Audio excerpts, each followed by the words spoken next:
네, 반갑습니다. 오늘 우리 함께 말씀을 나누기를 원합니다. 오늘 함께 나눌 말씀은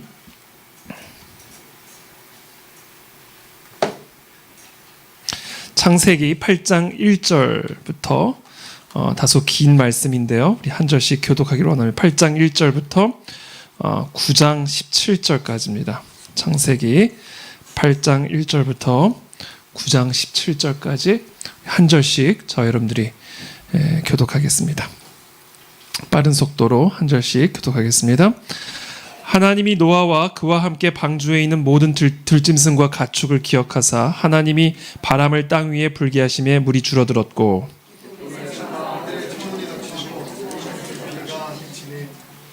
물이 땅에서 물러가고 점점 물러가서 150일 후에 줄어들고 일곱째 달 곧 그 달 열일의 날에 물이 점점 줄어들어 열째 달 곧 그 달 초하루 날에 산들의 봉우리가 보였더라. 까마귀를 내놓음에 까마귀가 물이 땅에서 마르기까지 날아 왕래하였더라. 온 지면에 물이 있으므로 비둘기가 발붙일 곳을 찾지 못하고 방주로 돌아와 그에게 오는지라. 그가 손을 내밀어 방주한 자기에게로 받아들이고 저녁 때에 비둘기가 그에게로 돌아왔는데 그 입에 감람나무 새 잎사귀가 있는지라. 이에 노아가 땅에 물이 줄어든 줄을 알았으며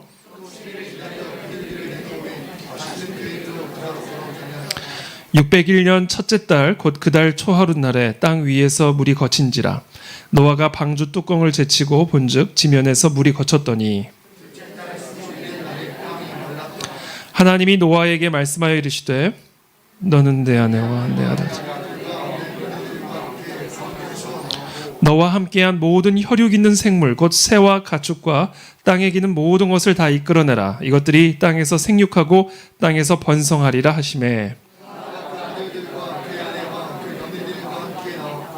땅 위의 동물 곧 모든 짐승과 모든 기는 것과 모든 새도 그 종류대로 방주에서 나왔더라.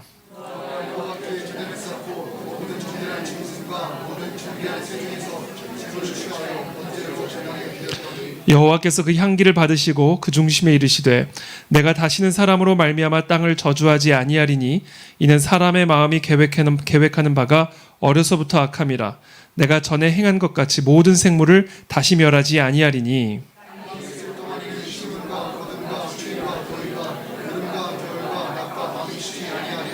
하나님이 노아와 그 아들들에게 복을 주시며 그들에게 이르시되 생육하고 번성하여 땅에 충만하라.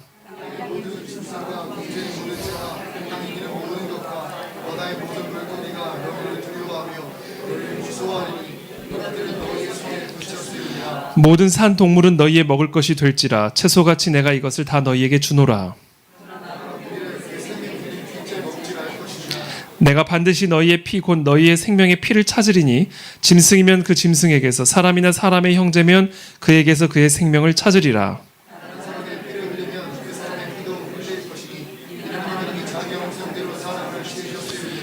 너희는 생육하고 번성하며 땅에 가득하여 그 중에서 번성하라 하셨더라. 내가 내 언약을 너희와 너희 후손과 너희와 함께한 모든 생물 곧 너희와 함께한 새와 가축과 땅의 모든 생물에게 세우리니 방주에서 나온 모든 것 곧 땅의 모든 짐승에게니라.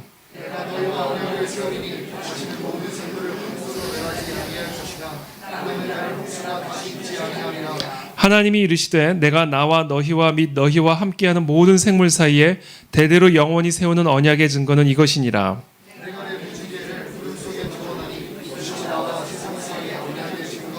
내가 구름으로 땅을 덮을 때에 무지개가 구름 속에 나타나면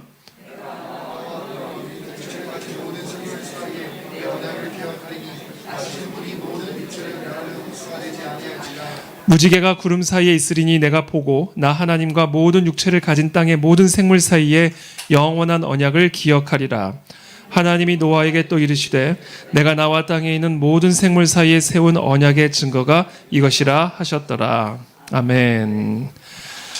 자, 이 노아의 홍수 이후에 물이 점점 줄어들어서 맨 땅이 나오고 이제 방주 안에 갇혀 있던 노아의 가족들이 이제 그 땅으로 다시 나와 새롭게 번성하고 생육하고 정복하고 다스리는 이 하나님의 새로운 시대가 우리 가운데 시작될 줄을 믿습니다. 이제 이 코로나도 지금 뭐 피크를 달리는 것처럼 보이지만, 우리 눈에는 보이지만 이제 점점점 줄어들고, 그래서 결국은 맨 땅이 나오고, 그래서 이제 각 집마다 갇혀 있고 이렇게 제대로 모이지도 못하는 이런 상황에서 하나님의 새로운 시대가, 생육하고 정복하고 다스리라는 하나님의 새로운 부흥의 시대가 시작될 줄을 믿습니다. 그래서 오늘 저는 여러분들과 함께 새로운 시대가 시작된다라는 제목을 가지고 오늘 함께 여러분들과 말씀을 나누고자 합니다. 새로운 시대가 시작될 줄 믿습니다. 1981년에 출간된 딘 쿤츠의 장편소설 어둠의 눈이라고 하는 소설이 있습니다. 이 어둠의 눈이라고 하는 소설은 어떤 내용이냐면, 중국 후베이성의 우한이라고 하는 도시 외곽에 위치한 한 생화학 무기 연구소에서 인위적으로 만든 신종 바이러스 우한 400이 유출되면서 전 세계로 확산된다라는 내용의 소설입니다. 40년 후 2020년에 이 소설은 현실이 되었습니다. 특별히 우한 외곽에 실제로 위치한 우한 바이러스 연구소에서 코로나와 에이즈 바이러스를 합성하여 코로나19를 만들었다라는 주장이 제기되면서 이 소설은 다시 한번 세간에 큰 관심을 모으고 있습니다. 그리고 실제로 미국의 국무장관인 폼페이오 장관은 이 우한에 있는 연구소에서 이 바이러스가 만들어졌다라고 하는, 유출되었다라고 하는 차고 넘치는 증거가 있다라고도 이야기를 한 바가 있습니다. 8월 오늘이 며칠이죠? 8월 27일을 기준으로 전 세계 80만 명이 넘는 사람들이 목숨을 잃었고요. 또 세계 최대 확진 국가인 미국에서는 지금 18만 명이 넘는 그런 사람들이 코로나로 지금 목숨을 잃었습니다. 이 수치는 한국전쟁에서 희생당한 미군 전사자의 2배가 훨씬 넘는 숫자이고요. 또 1차 세계대전 미군 사망자보다도 훨씬 더 많은 수입니다. 그만큼 이번 코로나 사태를 통해서 어마어마하게 많은 사람들이 목숨을 잃었습니다. 지난 70년간 전 세계는 2차 세계대전 이후에 확립된 국제 질서 속에서 살아왔습니다. 그러나 이번 코로나 팬데믹 사태는 2차 대전 이후에 확립된 세계 질서를 허물고 정치, 경제, 문화 등 모든 영역에서 새로운 세계 질서를 만들어낼 것이 분명하다고 많은 전문가들은 이야기를 하고 있습니다. 마치 노아 시대의 홍수 심판을 통해서 세계 역사가 노아 홍수 이전과 이후로 나뉘어졌던 것처럼 코로나를 통해서 세계 역사는 코로나 이전과 코로나 이후로 나뉘어지게 될 것이 분명합니다. 오늘처럼 이런 코로나 때문에 온라인으로 이렇게 예배를 드리게 되는 날이 올 거라고는 정말 상상도 저는 못 해봤습니다. 이렇게 함께 모여서 예배하지 못하고, 모여서 함께 기도하지 못하고, 지금처럼 온라인 유튜브를 통해서 예배할 날이 오게 될 거라고는 상상하지도 못했죠. 자, 그런 의미에서 지금 우리는 세계사의 대격변기를 지금 통과하고 있습니다. 그리고 이와 같은 세계사의 대격변은 많은 경우 노아 시대의 홍수와 같은 하나님의 심판으로부터 시작이 됩니다. 자, 지금 온 세계가 경험하고 있는 이 코로나 팬데믹은 단순한 자연재해가 아닙니다. 이것은 아까 기도해 주신 것처럼 하나님의 심판입니다. 이스라엘이 모압 땅의 시딤에서 모압 여인들과 행음을 하다가 24,000명이 전염병으로 목숨을 잃었습니다. 다윗이 자신의 교만함으로 인해 이스라엘 백성 7만 명이 전염병으로 목숨을 잃는 일이 일어났습니다. 그처럼 지금 전 세계적으로 80만 명이 넘는 사람들이 목숨을 잃고 있고, 지금 우리가 경험하고 있는 이와 같은 코로나 팬데믹은 단순한 자연재해가 아니라 하나님의 심판이라는 사실을 반드시 기억해야 합니다. 그러나 동시에 우리가 반드시 기억해야 할 일이 있습니다.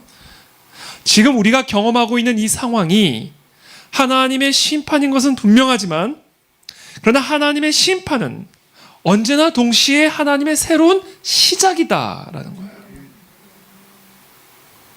예수 그리스도의 재림과 함께 이루어질 최종적인 하나님의 심판의 날이 오기 전까지는 이 세상에서 행하시는 하나님의 심판은 언제나 예외 없이 새로운 시작을 위한 준비 과정입니다. 마치 물 청소하듯이 노아의 홍수 심판은 태초에 아담과 하와가 타락하기 이전에 아담과 하와에게 약속하셨던 생육하고 정복하고 다스리라는 그와 같은 하나님의 약속을 다시 갱신하시기 위한 물청소였다. 그래서 하나님은 이 모든 물청소를 끝내신 이후에 노아와 그 가족들을 다시금 그 땅으로 내보내시면서 아담과 하와, 타락 이전에 아담과 하와와 행하셨던 그 약속을 갱신하시는 거예요. 생육하고 정복하고 다스리라. 그래서 여러분, 지금 반드시 우리가 기억하고 기도해야 할 사실은 지금 우리가 경험하고 있는 이 코로나 팬데믹이라고 하는 이 엄중한 하나님의 심판은 반드시 새로운 출발을 낳게 되었다. 이 심판이 끝나면 이제 곧 새로운 시대가 열릴 것이 분명합니다. 오래 참으사 아무도 멸망치 않고 다 회개에 이르기를 원하시는 우리 하나님은 이번 코로나를 통해서 인간의 교만을 꺾으시고 교회와 성도들의 마음과 행위를 새롭게 갱신하심으로 복음의 팬데믹을 새롭게 이루어 가실 것을 확신합니다. 그 확신을 가지고 우리가 기도해야 된다. 구원해달라, 우리를 구해달라의 기도는 어떻게 보면 거기서부터 한 단계 더 나아가야 된다. 하나님의 심판은 새로운 시대를 위한 것이기 때문에 우리는 새로운 시대를 준비하는 기도를 해야 된다. 새로운 시대를 여는 선포를 해야 된다. 그래서 저는 오늘 이 마지막 금식 기도회가 축제가 되었으면 좋겠다는 생각이 듭니다. 새로운 시대를 시작하는 축제, 새로운 시대를 준비하는 축제와 같은 기도회가 되었으면 좋겠습니다. 자, 오늘 본문은 바로 우리에게 그와 같은 사실을 예언하고 있는 본문이에요. 40주야를 쉬지 않고 비가 쏟아져 150일 동안, 여러분 150일, 지금 중국이 그렇죠. 비가 멈추질 않잖아요. 40주야를 쉬지 않고 비가 쏟아져 가지고요 150일 동안 온 땅에 물이 가득 넘치게 되었어요. 그 결과 모든 사람과 가축과 공중의 새까지, 여러분 공중의 새까지 물에 잠겼어요. 공중의 새까지. 그러니까 공중의 새가 날아다니는 그 범위를 더 차고 넘치도록 물이 차버린 거예요. 그러던 어느 날 하늘에서 갑자기 비가 그치기 시작했어요. 영원히 내릴 것 같았던 비, 영원히 멈추지 않을 것 같았던 그 비가 어느 순간 멈춰버렸어요. 그러더니 점차적으로 그 물이 수위가 줄어들기 시작하는 거예요. 줄어들고 또 점점 줄어들어서 마침내 메마른 땅이 드러나기 시작한 겁니다. 하나님의 심판이 끝나고 새로운 시작이 시작되기 시작한 거예요. 자, 그와 같은 변화의 기점이 무엇이었을까? 그와 같은 변화의 기점. 그렇게 영원히 멈출지 않을 것 같았던 그 비가 계속 내리다가 공중에 나는 새까지 물에 잠겨버린 그런 땅에 어느 순간, 그렇죠? 거짓말처럼 비가 멈춰버리기 시작하고 물의 수위가 줄어들기 시작하는, 그래서 마침내 메마른 땅이 드러나기 시작하는, 그래서 하나님의 심판이 끝이 나고 이제 하나님의 새로운 시대가 시작되어지는 그런 변화의 기점, 그 변곡점이 무엇이었을까? 여러분, 그와 같은 변화의 기점이 무엇이었는지 아세요? 그것을 창세기 8장 1절이 우리에게 가르쳐주고 계십니다. 우리 8장 1절을 제가 읽어드릴게요. 하나님이 노아와 그와 함께 방주에 있는 모든 들짐승과 가축을 기억하사 하나님이 바람을 땅 위에 불게 하심에 물이 줄어들었고. 여러분, 이 물이 줄어들기 시작했다는 거예요. 하나님이 바람을 땅 위에 불게 하시면서 물이 줄어들기 시작했다는 거예요. 자, 이와 같은 변화를 일으키는 그 변화의 기점이 무엇이었다? 기억하사. 보세요. 8장 1절에 하나님이 노아와 그와 함께 방주에 있는 모든 들짐승과 가축을 기억하시는 그 순간 하나님이 바람을 땅 위에 불게 하시면서 물이 줄어들기 시작했다는 거예요. 자, 그 변화의 기점이 뭐였다?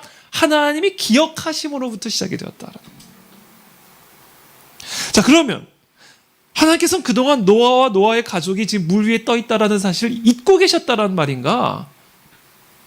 하나님이 무슨 건망증이 있으셔가지고 워낙 지금 하실 일들이 많아가지고 우리처럼 뭐 깜빡깜빡 잊으셔가지고 자기 자녀가 물 위에 둥둥 떠 있고 있는데 그걸 깜빡 잊고 계시다가 아차, 노아와 그 가족이 지금 물 위에 떠 있었지? 큰일 날 뻔했네 얘네들. 그러면서 갑자기 물을 줄어들게 하셨다라는 말인가? 도대체 하나님이 기억하기 시작했다는 게 도대체 무슨 의미인가? 그럼 제가 저는 딸이 둘인데요. 첫 딸을 낳고는 얼마 되지 않아가지고 저하고 그 첫째 딸하고만 잠깐 외출을 갔다가 제 딸을 그냥 돌아와가지고 이제 집으로 이제 올라갔어요. 근데 집에 이제 현관문을 열고 들어갔는데 뭔가 허전한 느낌이 드는 거예요. 뭔가 허전한 느낌이 이 허전한 느낌은 뭐지? 문을 열고 들어가는 순간까지도 제가 그 허전함의 이유를 몰랐다는 거예요. 그 순간 아차, 카시트에 앉아있는 우리 딸이 같이 생각이 나는 거예요. 그래서 불이 나게 내려가죠. 불이 나게 정말 큰일이라도 나는 것처럼 불이 나게 내려갔더니 얘가 울지도 않고 자기도 황당했든지 급하게 달려온 저를 껌뻑껌뻑 보고 있더라고요. 하나님이 그런 상황인 건가 지금?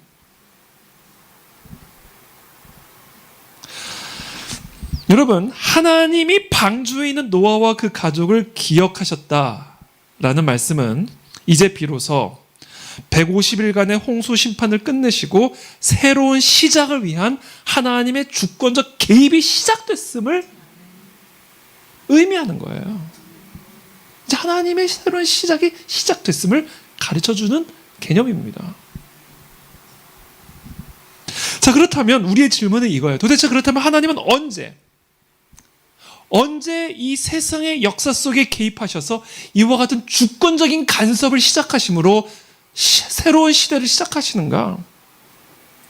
하나님을 움직이게 만드는 임계점이 있습니다, 여러분.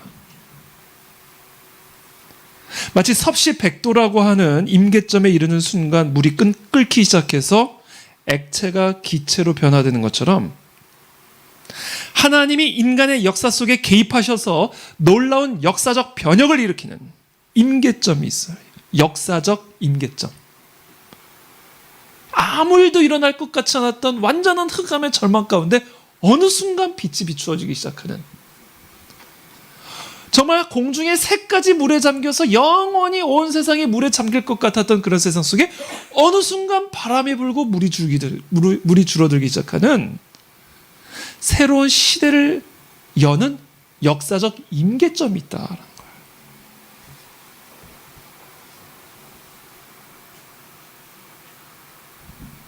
예를 들어서 홍수 심판이 시작되기 전에 사람들이 장가가고 시집가고 먹고 마시는 일에 여념이 없이 하루하루를 살아가던 그런 일상의 삶 속에 하나님께서 노아에게 뭐라고 말씀하셨냐면요, 창세기 6장 13절에 이렇게 말씀하십니다. 모든 혈육 있는 자의 포악함이 땅에 뭐함으로? 가득함으로. 뭐예요? 임계점에 찼다라는 거예요, 인간의 악이. 하루하루 사람들이 먹고 마시고 장가가고 시집가는 일에 여념이 없던, 그래서 정말 비가 내리기 시작하여 홍수가 나기 시작하는 그때까지도, 노아가 방주에 들어가는 그날까지도 먹고 마시는 일에 여념이 없던 그 상황을 지금 하나님 뭐라고 표현하세요? 인간의 포악함이 땅에 가득하다. 뭐예요? 임계점에 찼다. 악의 임계점에 찼다라는 거예요. 이처럼 하나님의 심판이든 아니면 하나님의 새로운 시작이든 하나님이 정하신 임계점이 있어요. 그리고 임계점이 차는 순간 시대적 변혁이 일어나기 시작한다. 그것이 심판이든 부흥이든. 그 임계점이 정확히 어느 지점인지는 하나님만 아셔요. 그러나 분명한 것은 임계점이 있다라는 사실이에요. 그리고 그 임계점에 이 세상에 악이 도달하는 순간 땅이 물로 변해버리는 거예요. 심판을 단행하신 것이죠. 우리는 이와 같은 패턴을 가나안 정복 전쟁에서도 동일하게 발견하게 됩니다. 창세기 15장 16절에 보시면 아브라함에게 약속하시면서 약속의 땅을 약속하시면서 가나안 땅을 약속하시면서 이렇게 말씀하세요. 네 자손은 4대 만에 이 땅으로 돌아오리니. 왜 4대 만에 돌아오게 하실까? 그냥 들어가게 하시면 되지 왜 4대 만에 400년 만에 돌아오게 하실까? 이는 아모리 족속의 죄악이 아직 가득 차지 아니함이니라. 그러니까 뭐예요? 가나안 정복 전쟁은요, 하나님의 심판으로서 그 땅에 이루어지는 거예요. 그 가나안 땅에 살고 있던 그 아모리 족속의 죄악이 아직 가득 차지 않았기 때문에 4대 만에 돌아와서 너의 백성이 그 땅을 심판하실 것이다. 그러니까 여러분, 가나안 정복 전쟁은요, 그래서 이스라엘의 입장에서는 정복이지만 그 가나안 땅에 살던 아모리 족속에게는 하나님의 심판이었던 겁니다. 그래서 다 죽여버려라. 다 죽여버려라. 왜? 하나님의 심판이니까. 그건 윤리가 아니에요. 심판이지.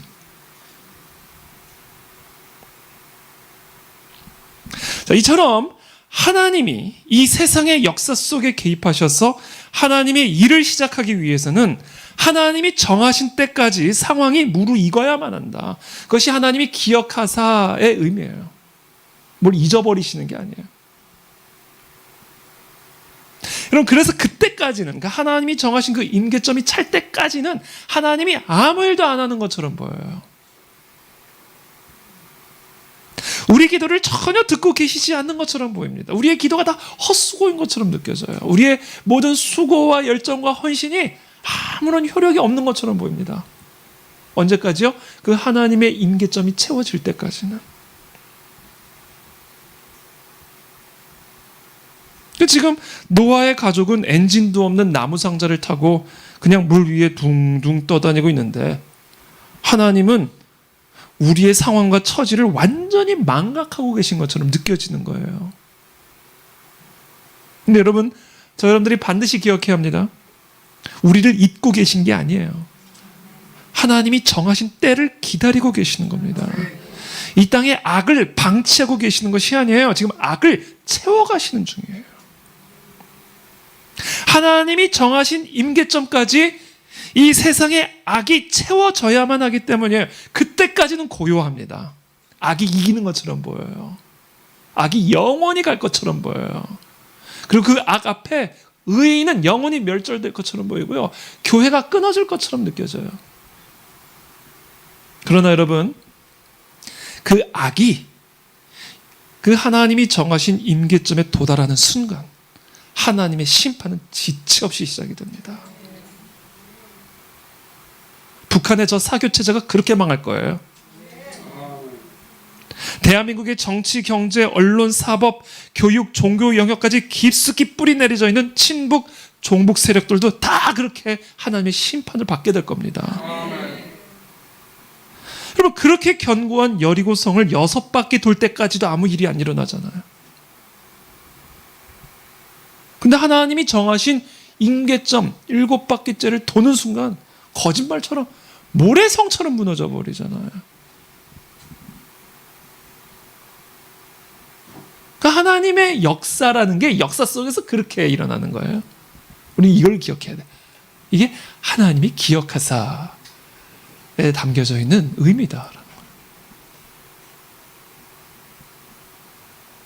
그러니까 여러분, 지금 이 세상에, 이 땅에 악행에 낙심하지 마시기를 축복합니다. 저들은 지금 그 열심히 악을 채워가고 계시는 중이에요. 그래서 하나님의 주권적 개입을 지금 앞당기고 있는 중이에요. 근데 그것도 모르고 악행을 저지르고 있으니까 시편 2편에서 말씀하시는 것처럼 하나님이 저들을 지금 비웃고 계시는 거다. 비웃고 계시는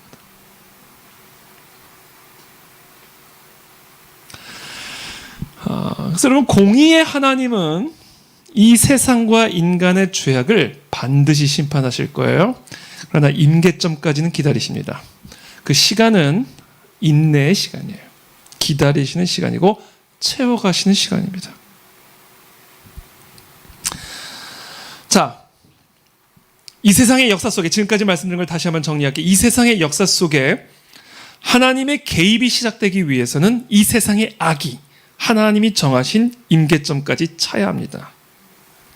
그렇잖아요. 저도 옛날 총각 때 청소를요, 매일 안 합니다.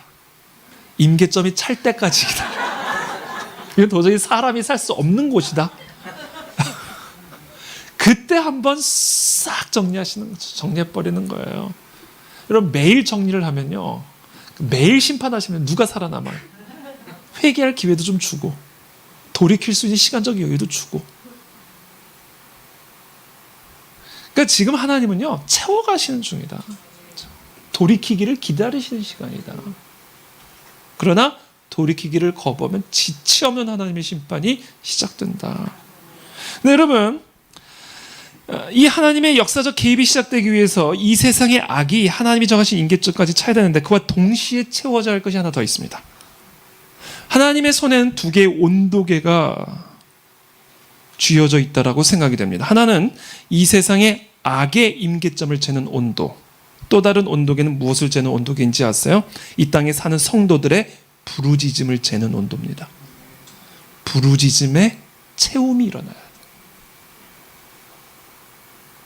악이 채워짐과 동시에 이 땅에 거룩한 하나님의 자녀들과 백성들의 부르짖음이 하나님이 정하신 임계점까지 차야 됩니다.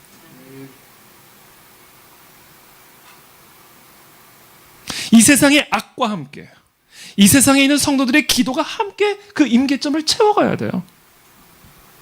악이 찰수록 기도도 채워져 가야 됩니다. 악이 강해질수록 기도도 함께 강해져야만 해요.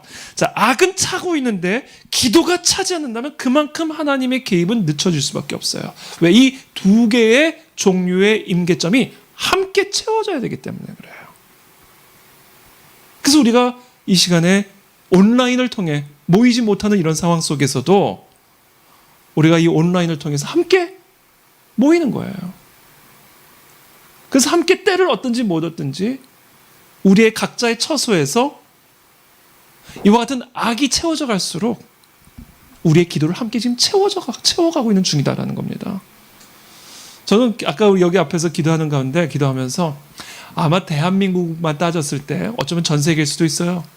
이 하나님이 정하신 기도의 임계점을 채우는 일에 있어서 가장 큰 역할을 한 단체 중에 하나가 저는 에스더 기도라고 확신합니다. 그걸 앞으로 계속해서 채워가야 된다. 한국 교회가 계속해서 채워가야 된다.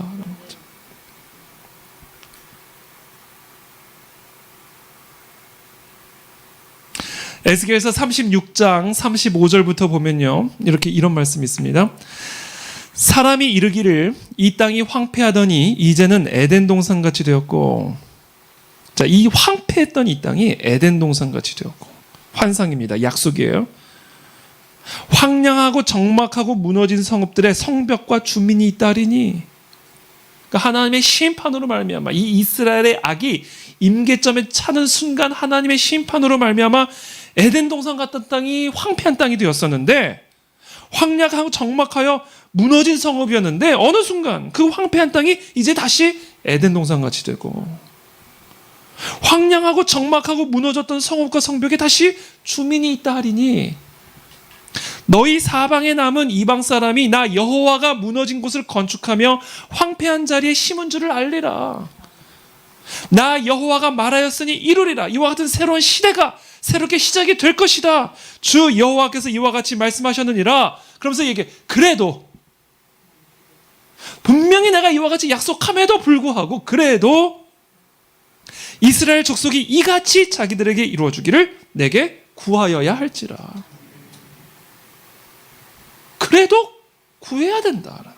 구해야 그 기도의 임계점이 차야 하나님의 이 약속이 이루어질 수 있다라는 거예요. 그러니 우리의 이 기도의 시간들은요, 축제의 시간이 되어야 마땅하다. 축제 시간. 이 하나님의 새로운 시대를 여는 그 기도의 임계점을 지금 계속해서 우리가 함께 금식하며 온라인으로 세계 곳곳에서 채워가는 중이다. 그러므로 악이 강해질수록 절망이 강해질 것이 아니라 우리는 더 강력한 기도로 하나님이 정하신 이 기도의 임계점을 채워가야 한다.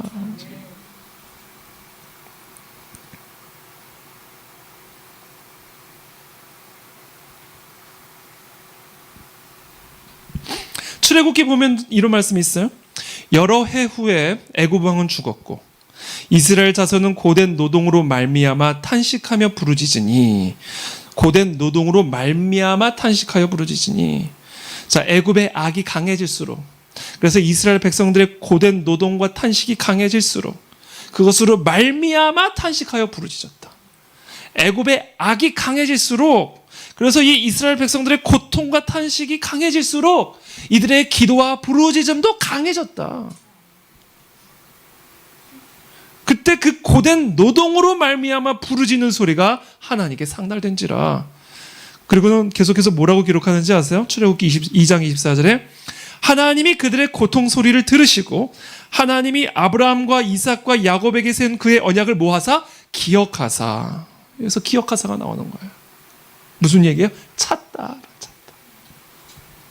애굽의 악이 참으로 말미암아 이스라엘의 고통이 강력해지고 그 고통이 강력해짐으로 말미암아 그들의 부르짖음과 기도가 강력하여 하나님이 정하신 그 임계점에 참으로 말미암아 이제 기억하셨다. 아브라함과 맺은 그 약속을 기억하셨다. 기억하사 하나님이 이스라엘 자손을 돌보셨고 하나님이 그들을 기억하셨더라. 이게 지금 하나님이 노아와 그 가족들을 기억하셨다라는 것의 의미예요.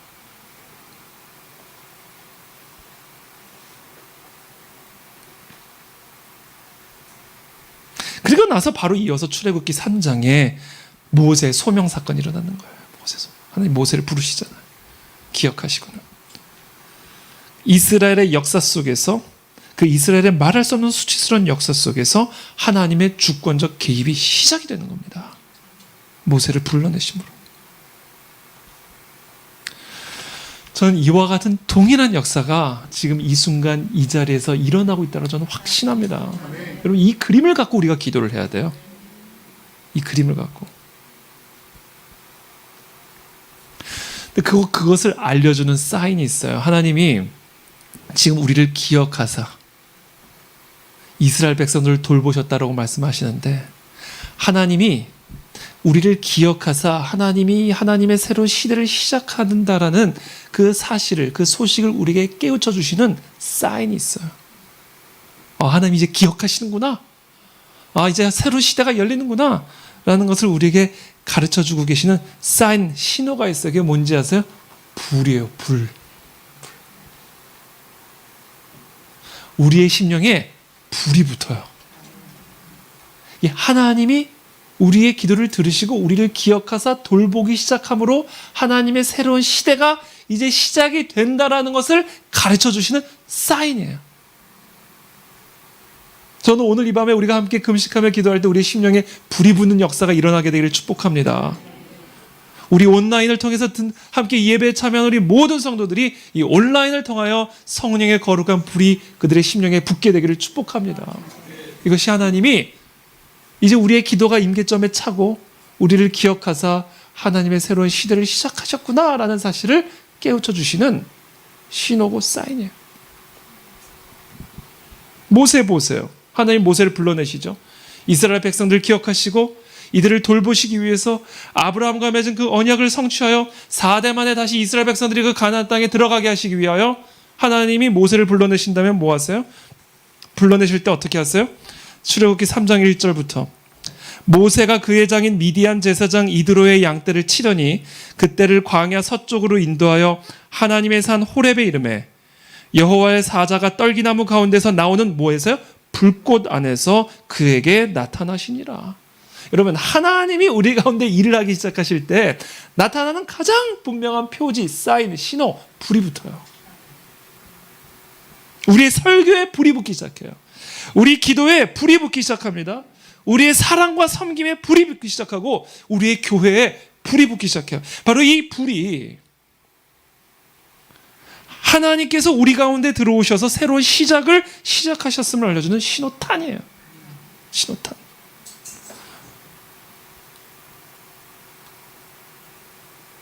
그가 보니 떨기나무에 불이 붙었으나 그 떨기나무가 사라지지 아니하는지라.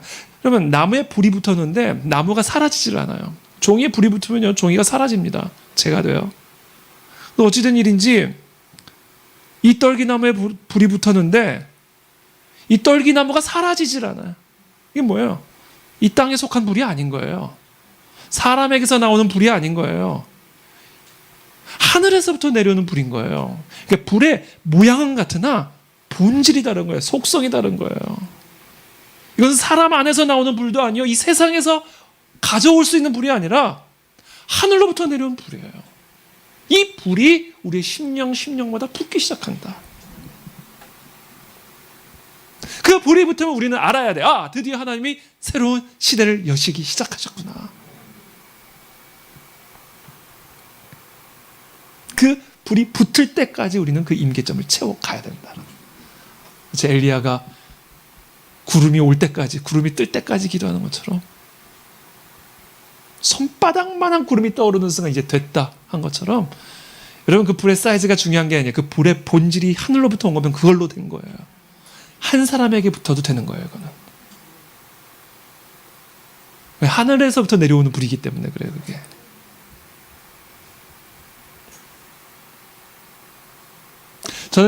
저는 이 온라인을 통해서 예배를 드리는 우리 모든 성도들의 심령에 한 사람이라 할지라도 그 불이 붙게 되기를 축복합니다. 그러면 되는 거예요. 그 사람이 어떤 사람이든 상관이 없어요. 남자든 여자든 노인이든 소년이든 어떤 사람이든 상관없어요. 그 사람의 심령에 불만 붙으면 그걸로 새로운 시대는 시작이 됩니다.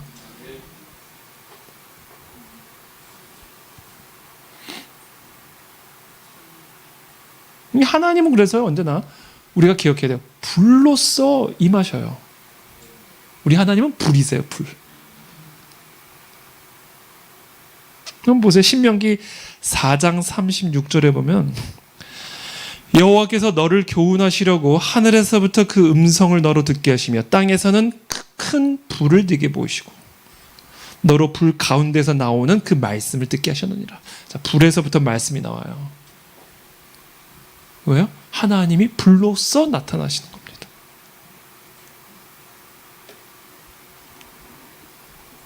솔로몬이 기도를 마침에 불이 하늘에서부터 내려와서 그 번제물과 제물들을 사르고 여호와의 영광이 그 성전에 가득하니, 불이 나가지고 성전이 잿더미가 된 게 아니라 불이 붙어가지고 여호와의 영광이 그 성전에.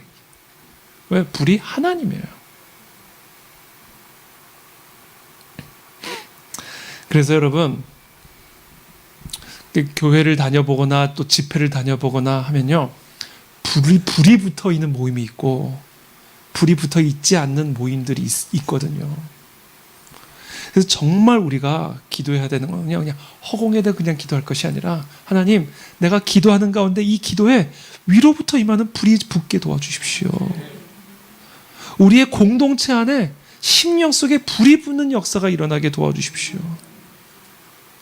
그게 바로 하나님이 우리 가운데 임하셔서 하나님의 새로운 시대를 시작하셨음을 가르쳐주는 표징이다.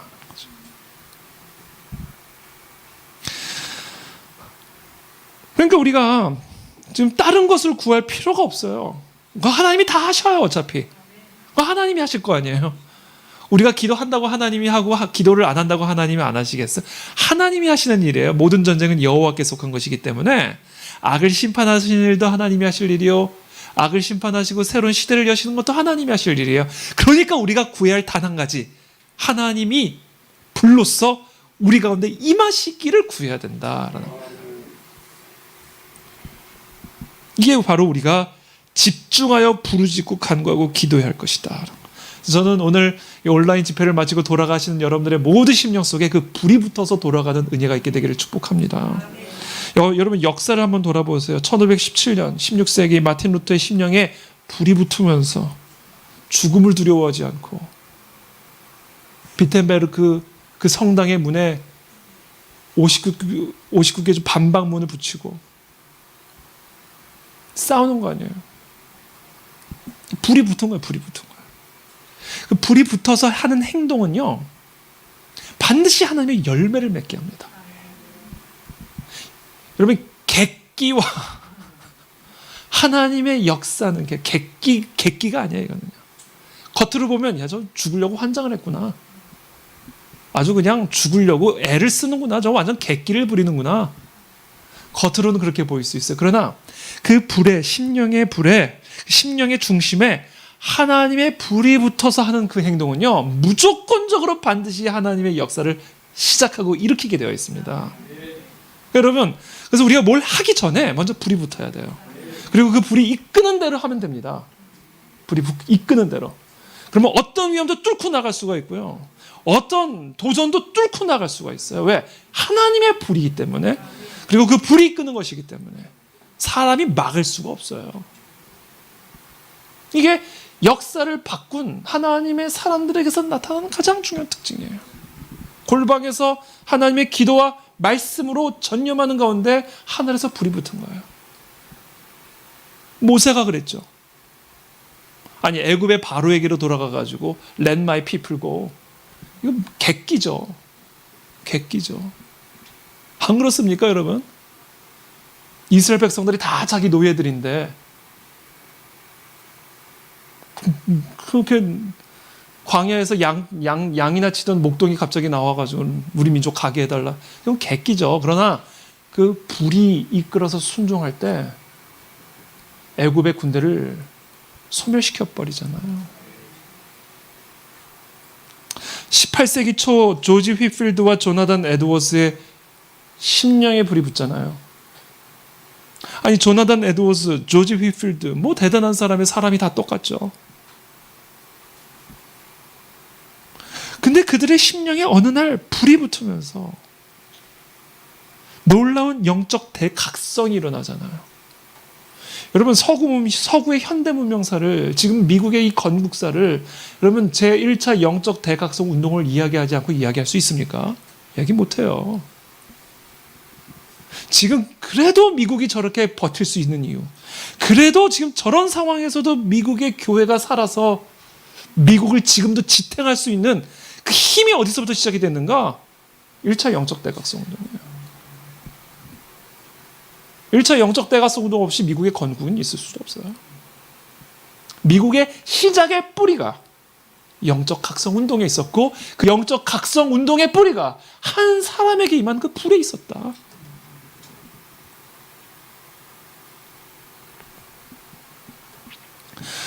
(1904년) 로버트 하디의 심령에 불이 붙으면서 촉발된 원산 대부흥 운동, 1907년 길선주 목사의 심령에 불이 붙으면서 시작된 평양 대부흥 운동을 이야기하지 않고 한국의 현대사를 이야기할 수가 있습니까?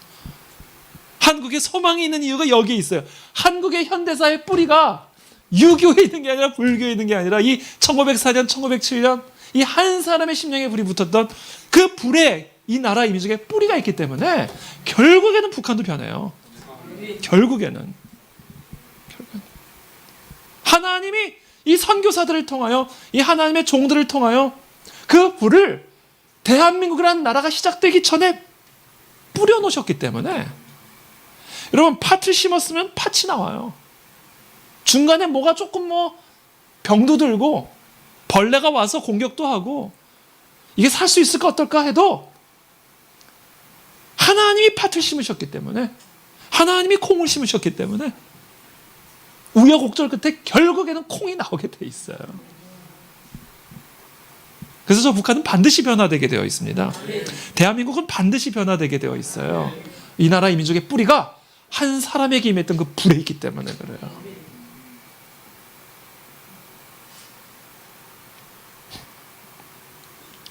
여러분, 이 모든 세계사적 대변혁이 도대체 무엇으로부터 촉발된 거예요? 한번 여러분 곰곰이 생각해 보세요. 이 세계사적 대변혁, 사람을 죽이는 변혁 말고 사람을 살리는 변혁, 문명을 죽이는 변혁 말고 파괴하는 변혁 말고 문명을, 파괴되었던 문명을 새롭게 살리는 변혁. 완전히 무너졌던 가정을, 인생을, 생명을 새롭게 살리는 그와 같은 세계사적 대변혁이 무엇으로부터 촉발됐는지를 여러분 한번 잘 살펴보세요. 그 불의 근원을 따지고 들어가 보세요. 어디서부터 그 불이 시작이 된 거예요? 오순절 다락방에 모인 그 세리와 어부들의 모임 안에 임한 그 불로부터 시작된 거 아닙니까?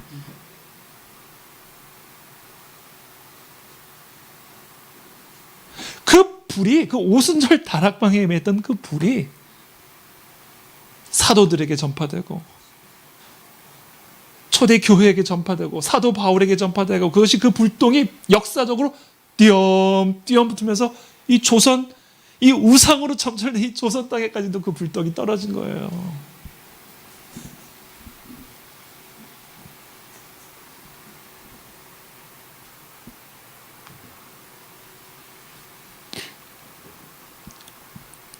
그래서 지금 어찌 보면 이 불이 완전히 소멸되어 가는 것처럼 보일지 모르지만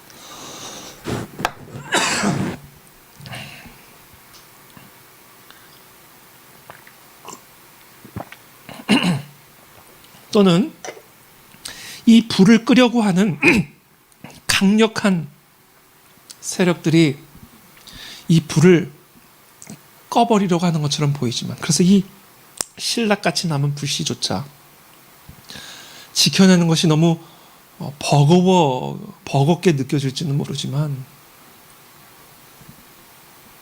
결국 우리의 이 기도와 우리의 이 부르짖음으로 말미암아 하나님이 정하신 그 임계점에 이 불이 계속해서 채워져 나가는 이 순간순간, 이 과정을 통해서 이 불은요 다시 한번 강력하게 붙게 될 것을 확신합니다. 저는 1907년 평양 대부흥 같은, 아니면 그것을 넘어서는 강력한 부흥의 역사가 다시 이 한반도 땅에 붙을 줄을 확신합니다. 그것을 위해서 하나님은 지금 심판을 허락하신 거예요. 그 부흥을 위해서. 그래서 오늘 이 밤은요 우리 축제가 돼야 돼요. 그 부흥을 준비하는 축제, 그 새로운 시대를 여는 그 기쁨의 축제가 되시기를 예수님의 이름으로 축복합니다. 자, 그렇다면 어떤 사람의 심령에 이 불이 붙을까? 자, 기도하는 사람이라고 그랬어요. 근데 여러분, 어떤 사람의 심령에 불이 붙는가? 여러분, 기도도요, 이게 하나님이 정한 그 임계점을 채우는 기도가 있고요, 채우지 않는 기도가 있어요. 기도라고 다 똑같은 기도가 아니에요. 우리가 기도를 했으면 채워져야 되잖아요. 그러니까 밑 빠진 독에 물 붓기처럼 채워지지 않는 기도가 있다고요. 그러니까 우리가 밤을 새도록 기도를 해도 하나님이 정하신 임계점에 아무런 영향을 주지 않는 그런 기도가 있다고요. 어떤 사람의 기도인지 아세요? 자아가 꺾이지 않은 사람의 기도. 자신의 자아가 하나님의 말씀과 하나님의 임재 앞에서 꺾이지 않은 채로 드리는 기도는 밤이 새도록 기도를 해도 채워지지 않는, 임계점에 영향을 주지 않는 기도입니다. 하나님의 불은, 하늘의 불은 어떤 사람의 심령에 불이 붙는가? 자아가 꺾인 사람의 심령에 불이 붙어요. 자아가 꺾인 사람의 기도가 하나님의 임계점을 채우는 기도가 되는 겁니다. 나의 뜻대로 하지 마시옵고 아버지의 뜻대로 하시옵소서. 나의 뜻을 이루기 위한 기도가 아니라 나의 뜻이 꺾이고 아버지의 뜻이 이루어지기를 간구하는 그 기도. 그 기도만이 하나님이 정하신 임계점을 채우는 기도가 되는 거예요. 하나님의 권위 아래 나의 자아가 꺾이는 순간 불이 붙어요. 여러분, 이걸 기억하십시오. 하나님의 권위 아래, 하나님의 명령 앞에, 이 하나님의 말씀 앞에 나의 자아가, 나의 고집이, 나의 생각이, 나의 계획이, 나의 스케줄이, 나의 뜻이 꺾이는 그 순간 그 심령에 불이 붙어요. 그러니까 우리가 그렇게 기도를 하는데도 불이 붙지 않는 이유, 그렇게 우리가 부르짖는데도 머리만 뜨거워지지, 목만 뜨거워지지 하늘로부터 임하는 불이 내게 붙지 않는 이유는 뭘까? 꺾이지 않고 기도하고 있기 때문에. 주문과 뭐가 달라? 내 뜻 이루어달라고 하는 이 기도가 하나님의 뜻은 아무런 상관없이 내 고집 이루어달라고, 내 스케줄 이루어달라고 하는 그 기도에 어떻게 하나님의 불이 붙을 수가 있겠냐고요. 하나님의 불은요, 하나님의 뜻을 위해 헌신된 사람의 심령에만 붙습니다. 하나님의 마음에 합한 사람에게 불이 붙는 거예요. 그래서 오늘 이 밤에 저와 여러분들이 그냥 무작정 덮어놓고 기도만 할 게 아니라 하나님의 말씀 앞에, 명령 앞에, 권위 앞에 나를 꺾는 기도를 드리기를 축복합니다. 그 사람의 심령에 불이 붙어요. 그리고 그 불이 그 사람을 이끌어가기 시작합니다. 불이 이끌어가요, 발걸음을. 그리고 그 발걸음을 따라가면, 그 불을 따라가게 되면, 그 불이 이끄는 대로 가게 되면요, 물이 갈라져요. 홍해가 갈라집니다, 여러분. 광야에 길이 나기 시작해요. 그 앞에 어떤 여리고성도 다 무너진 걸 경험해요. 왜? 불이 이끌잖아요. 하나님의 불이 이끌잖아요. 그 불을 누가 막아요?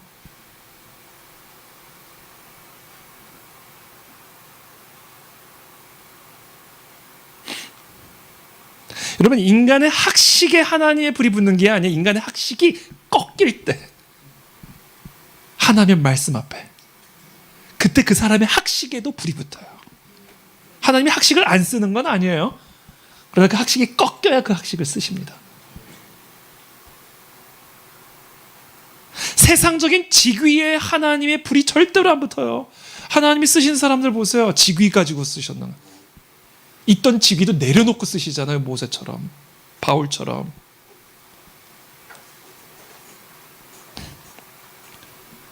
하나님이 직위를 쓰지 않는 건 아니에요. 그러나 그 직위가 하나님의 권위 앞에서 꺾여야 그 직위를 하나님이 쓰시고 그 직위에 불이 붙어요. 돈 많은 장로님에게 불이 붙는 게 아니에요. 오히려 돈 빠진 장로님들에게 불이 붙어요.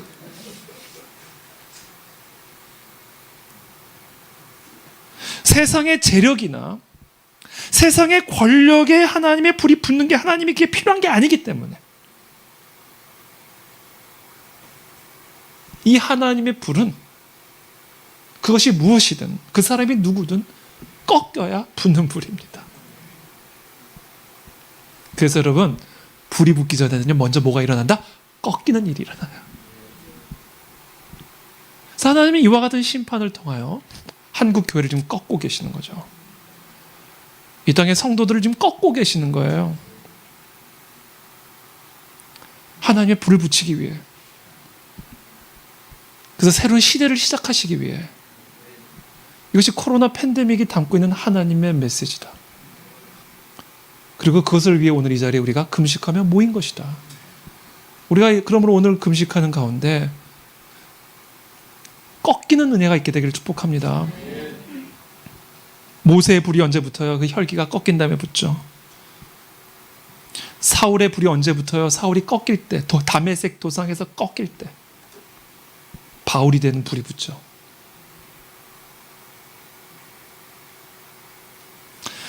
노아도 마찬가지예요. 노아가 그 방주에 갇혀 있다가 다시 그 새로운 시대, 새로운 땅으로 나오기 위해서 노아 역시 꺾이는 시간들이 필요했다라고 저는 묵상을 했어요. 15절부터 보면요. 창세기 8장 15절부터 보면 14절에 보니까 둘째 달 스무 일의 날에 땅이 말랐더라. 15절에 하나님이 노아에게 말씀하여 이르시되 너는 네 아내와 네 아들들과 네 며느리들과 함께 방주에서 나오고 너와 함께한 모든 혈육 있는 생물 곧 새와 가축과 땅에 기는 모든 것을 다 이끌어내라. 이것들이 땅에서 생육하고 땅에서 번성하리라 하시매, 하나님이 이제 물을 다 마르게 하시고요, 땅이 다 마르게 하시고 이제 노아에게 명령하신 거예요. 나와라, 다 데리고 나와라. 아내, 아들, 며느리 다 데리고 나와라. 그리고 생육하고 번성하라. 명령하시죠. 그래서 제가 이 말씀을 묵상을 하다가 이 명령에 순종하는 것이 쉬웠을까?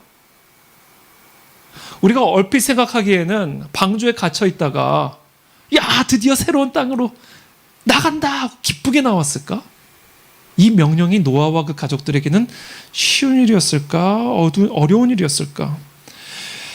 여러분, 만약에 칠흑과 같은 어두운 밤에 혼자 깊은 산속에 있는 오두막집에서 하룻밤을 보내야 된다면 상상해 보세요.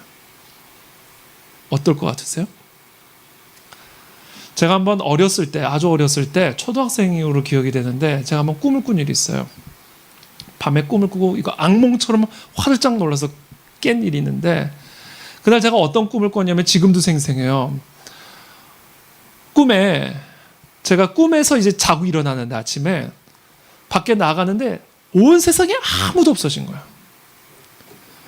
아침에 일어났는데 집에 아무도 없어가지고 우리 엄마 어디 갔지? 내 동생 어디 갔지? 집에 혼자서 자다가 일어난 거예요. 너무 무서운 거예요. 그래서 급하게 밖으로 나갔어요. 그랬더니 밖에 아무도 없는 거예요. 차도 안 다니고. 앞집에 문이 열려 있길래 앞집 문을 열고 들어가 봤더니 그 집에도 아무도 없어요. 그래서 놀라가지고 바로 옆집에 있는 그 옆집으로 들어갔더니 그 옆집에도 아무도 없어요. 문은 다 열려 있는데 사람들은 아무도 없어요. 자, 그때 제가 느꼈던 그 공포감, 세상에 나 혼자만 남아있다라고 하는 그 같은 상황이 주는 공포감이 어떤 건지를 제가 그때 그 꿈을 통해서 한번 제가 간접적으로 경험한 일이 있습니다.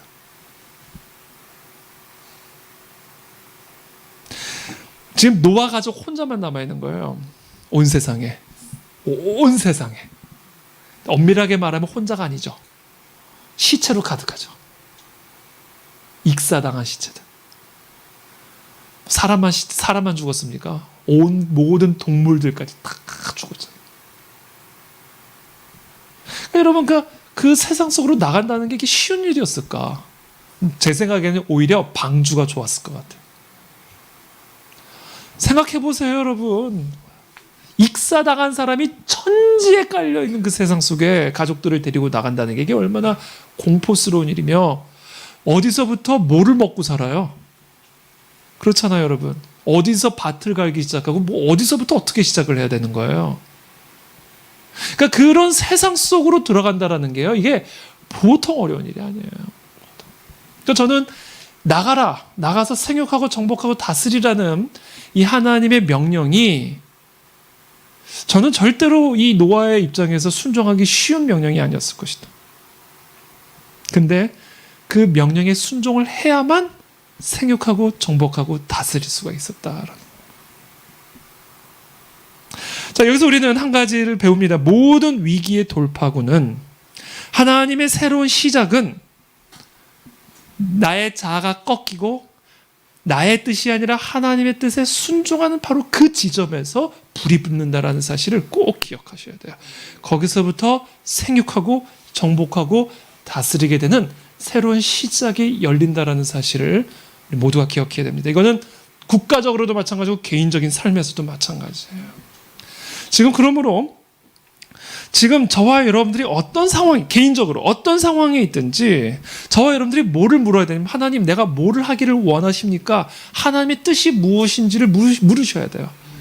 그리고 그 뜻에 순종하시면 됩니다. 그 뜻이 아무리 생뚱맞은 일이라 할지라도, 그 뜻이 아무리 두려운 일이라 할지라도, 그 뜻이 아무리 나에게 손해를 가져다 주는 일이라 할지라도, 사람들의 비난을 또는 멸시를 받는 일이라 할지라도, 그것이 분명히 하나님의 입으로부터 나오는 하나님의 명령이라고 한다면 그걸 하십시오.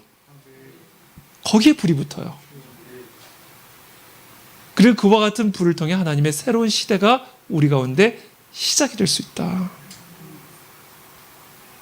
그것이 노아였고, 그것이 아브라함이었고, 그것이 바로 하나님과 동행하는 하나님의 사람들의 모습이었다. 하나님은 바로 그와 같은 1인을 통하여 하나님의 새로운 시대를 시작하신다.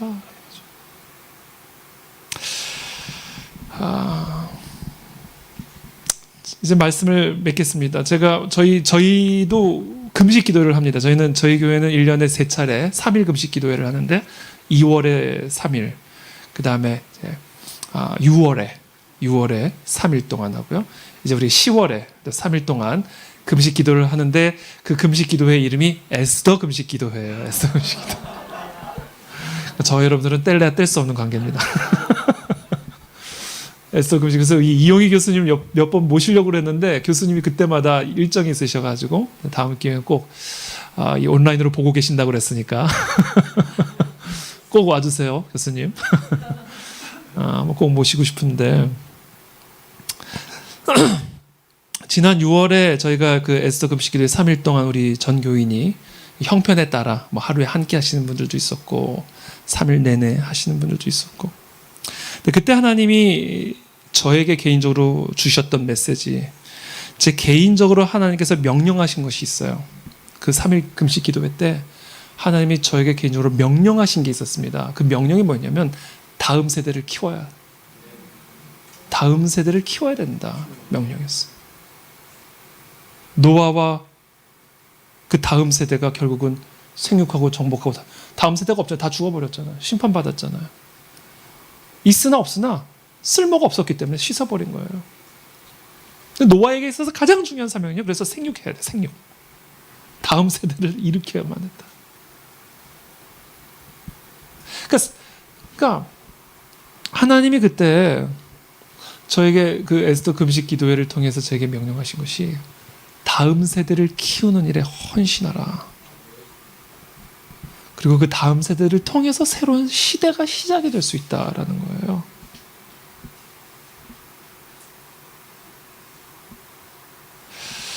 그래서 그것을 통해서 우리 교회, 우리 그한의 진리 교회의 아주 중요한 사명은, 그리고 아주 중요한 선교적 사명은 다음 세대들을 하나님의 진리로 훈련시키는, 그래서 이 나라와 이 민족과 이 열방의 다음 시대를 책임질 수 있는 사람들을 생육해 하고, 그래서 정복해 하고, 그래서 다스리게 하는 일이다 라는 것을 하나님께서 분명하게 말씀해 주셨어요.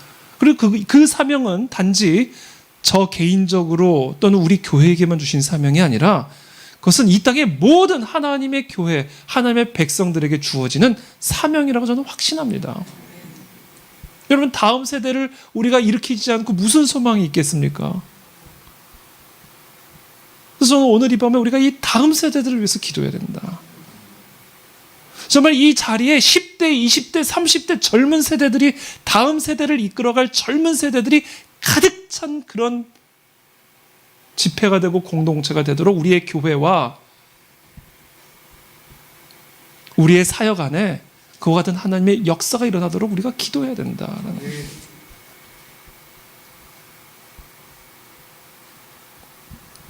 그래서 하나님이 저에게 학교에 대한 말씀을 많이 주셨어요.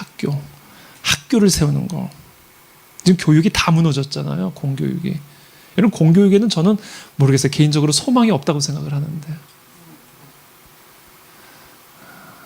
공교육을 다시 살리려면요, 인공호흡이 필요해요. 그 내부적으로는 안 됩니다. 이미 심장 멎었어요. 그래서 외부에서 심폐소생술을 해줘야 돼요. 저는 그 역할을 교회가 해야 된다고 확신합니다. 그래서 이 땅의 학교를 위해서 우리가 기도해야 되고요.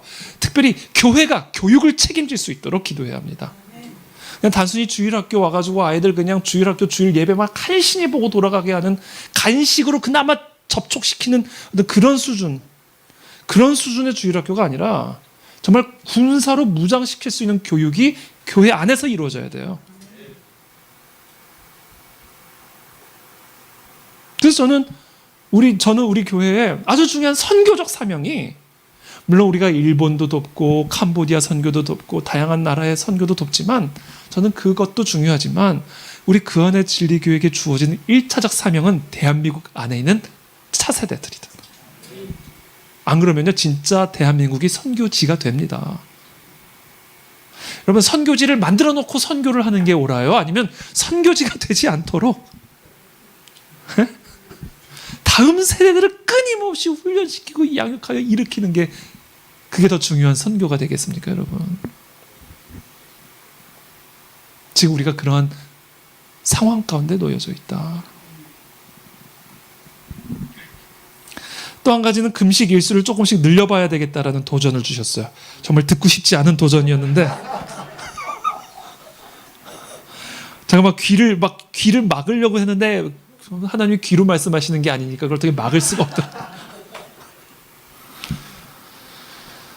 기도하는 가운데 치유 일어난 분들도 있었고요. 금식하는 가운데 치유가 일어난 분들도 있었고, 태어나서 처음 금식하는데 그 출퇴근을 하셔야 되니까 그 3일 금식하면서 그 출퇴근하는 게 쉽습니까? 그러니까 교회 앞에 호텔을 예약을 하셔가지고요. 바로 교회 앞에 호텔이 있거든요. 그래서 3일 동안 거기서 호텔에서 출퇴근하면서 3일 내내 금식하면서 금식 기도에 참여하신 분들도 있었고, 이 금식을 통해서 하나님은 어떤 일을 행하시는가? 우리를 꺾는 일을 하신다. 꺾는 일을 하신다. 그래서 금식이 중요한 거예요. 우리가 금식을 한다고 해서 하나님의 능력이 더 커지는 게 아니잖아요. 우리가 금식을 안 한다고 해서 하나님의 능력이 작아지는 게 아니잖아요. 우리가 금식을 하든 안 하든 하나님의 능력, 하나님의 뜻에는 변함이 없어요. 다만 우리가 경험할 수 있는 하나님의 능력이 달라질 뿐이에요. 문제는 그 하나님의 능력을 우리가 얼만큼 받을 수 있는가의 문제예요. 굶는 만큼 불이 붙는 게 아니에요. 굶는 만큼이 아니라 죽는 만큼 붙어요. 꺾이는 만큼 불이 붙어요. 순종하는 만큼 불이 붙는다. 그런 은혜가 오늘 마지막 금식 이 기도 성회 가운데 이루어지기를 축복합니다. 우리의 생각이 태워지고 우리의 고집이 태워지고 하나님의 뜻 앞에서, 하나님의 권위 앞에서, 하나님의 말씀 앞에서 우리의 자아가 꺾이는 그 순간 하나님의 불이 붙을 것이고, 그 심령으로 부르짖을 때, 그 심령으로 하나님 앞에 부르짖을 때 그 부르짖음이 하나님이 정하신 임계점을 향하여 나아가게 될 것이고, 그 임계점이 차는 순간 하나님은 기억하사 우리를 돌보시며 하나님의 새로운 시대를 시작하실 줄을 믿습니다. 그런 의미에서 오늘은 우리의 축제가 되기를 축복합니다.